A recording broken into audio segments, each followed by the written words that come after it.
Next we have Surkhan Kamayatla, Radio Free Asia.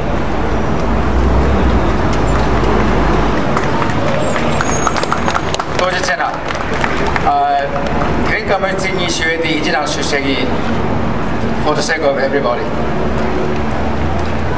First of all, it must be mentioned that this is a historic event at the heart of New York, unprecedented, not in numbers, but significant, the timing, and what a pleasant weather you guys had. I'm really honored to be here once more. Whenever there's a call for me to come to New York, I never hesitate and take Greyhound, which is so close to Washington, D.C. So I'm really honored to be with you guys. It is not me who is sweating on your behalf, but we do all care because we all care for Tibet. Now where to begin, I don't know. Why not the Olympics? After all, it is the Olympics that fired up the free Tibetan movement across the globe. Of course, we had people living in free countries like the Students for Tibet, the Tibetan Youth Congress, and other organizations who all worked very hard since March 10 this year. All of this because China, from day one when they got to host the Olympics, they have, as required by law, promised to restore a lot of things in China. Foremost among them is the restoration of human rights in China as a whole, and particularly in Tibet. There also the question of freedom of press, which they were required to acknowledge and respect, which they never did. You all have been reading news, you have been watching through the TV programs how wonderful the Chinese try to stage the opening ceremony and how dramatically their athletes try to perform and outshine others by winning a maximum number of gold medals. Imagine, I don't have to recall you, the first thing that the Chinese did was to kill American tourists on the first day of the Olympics. Don't we all know that? Yeah. And then they're across the globe, an ally of the communism, Russia, invade Georgia. The spotlight politically goes to Georgia. There were Olympic athletes who refused, who had difficulty participating because of the environmental problems, because of the smoke, because of the air quality. When New York Times printed a full-page advertisement to support Tibet, this has sent a lot of messages across the athletes. Of course, they have to follow the rules and regulations of the Olympiad, and on the whole, the Olympians whose life was devoted to sports were very careful. But as of now, you know that a Polish wrestler who shaved his head, he didn't want to shout, but he went there shaving his head, and he has told that he did this for the cause of Tibetan people. So at least our appeal in the New York Times has not really gone unattended. Now, by doing what the Chinese did, I doubt if they have done any service to the great nation of China and the Chinese people as a whole. By faking the lip syncing, the problem of 2 young girls participating under 16, pretending to be 14 and taking about 6 gold medals. I'll remind you that within months maybe their gold medals will be taken when they have found the real results of the investigation. I'm sure about that.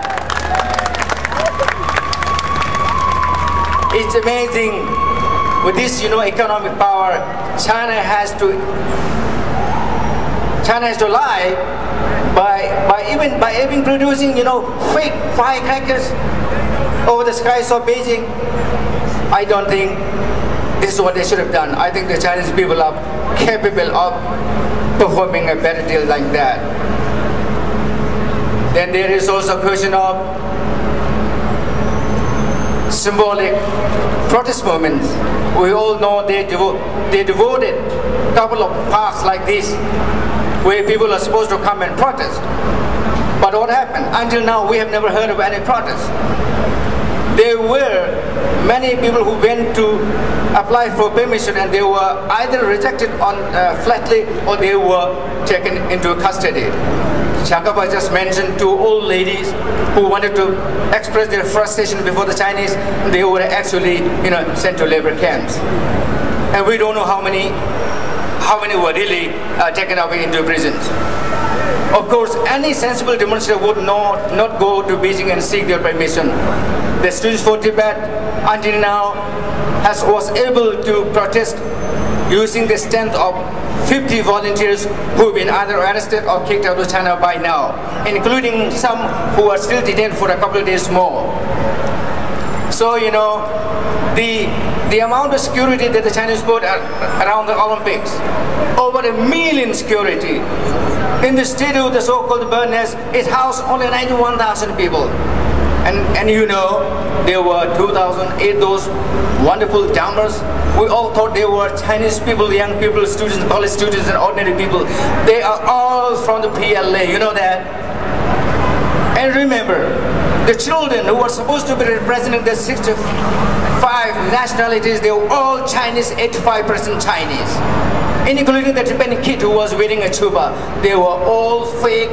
The Chinese promised to the international media, they promised NBC that there will be real nationalities, but they were not. It's all Chinese show, and the kids were all from drama schools, acting schools, not from the faraway flanks of across the Chinese villages, plains. None of that they did. None of that did. So you can well imagine, how the Chinese are trying to fool themselves. We never saw the real story behind the Beijing. You've never seen anything beyond the stadium. Beyond the glow of light, you have not seen the suffering of the people. How many people lost their lives? How many people lost their houses? How many people lost their livelihood because of the Olympics?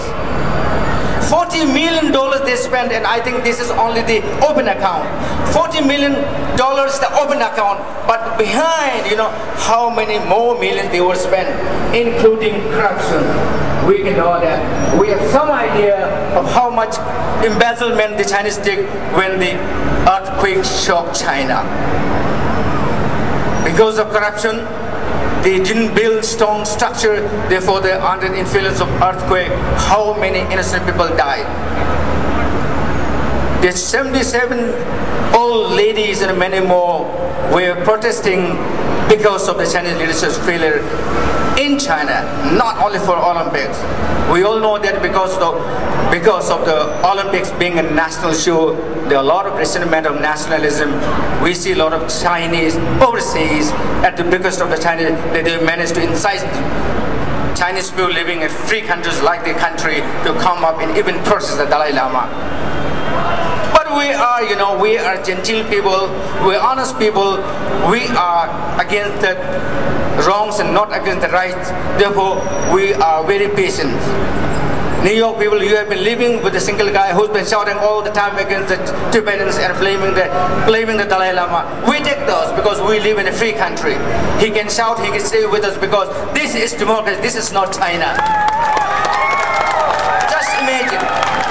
Just imagine if he were in Tibet, if he were in Xinjiang, if he were in Beijing, one shout and he's gone into the dump. He's gone into the prison. We know that. This is the scenario. I do just closing my words on the Olympics. The Olympics has, despite all this potential to help the Chinese people, they have disgraced the Chinese people. They have disgraced the Chinese people.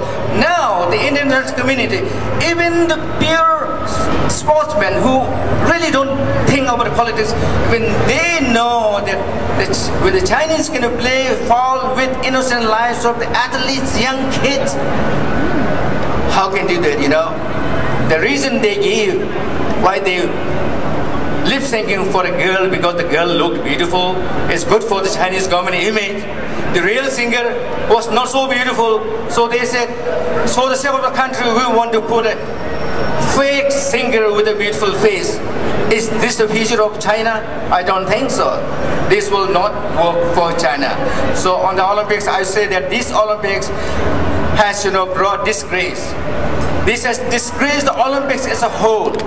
Despite all the quietness, tomorrow is the closing ceremony. We will know that there will be some instances. But after the closing, the international community would have come with a clearer understanding of what the Chinese Communist leaders are capable of. We'll all see that how things go out. And for us, the Tibetans, of course, we use the Olympics as a timing. It is not that we will stop everything under the Olympics. We have been out in the town since 1949. We have been in chains for so long. And today's change is just one symbolic thing. But the Olympic comes and goes. But the struggle of Tibetan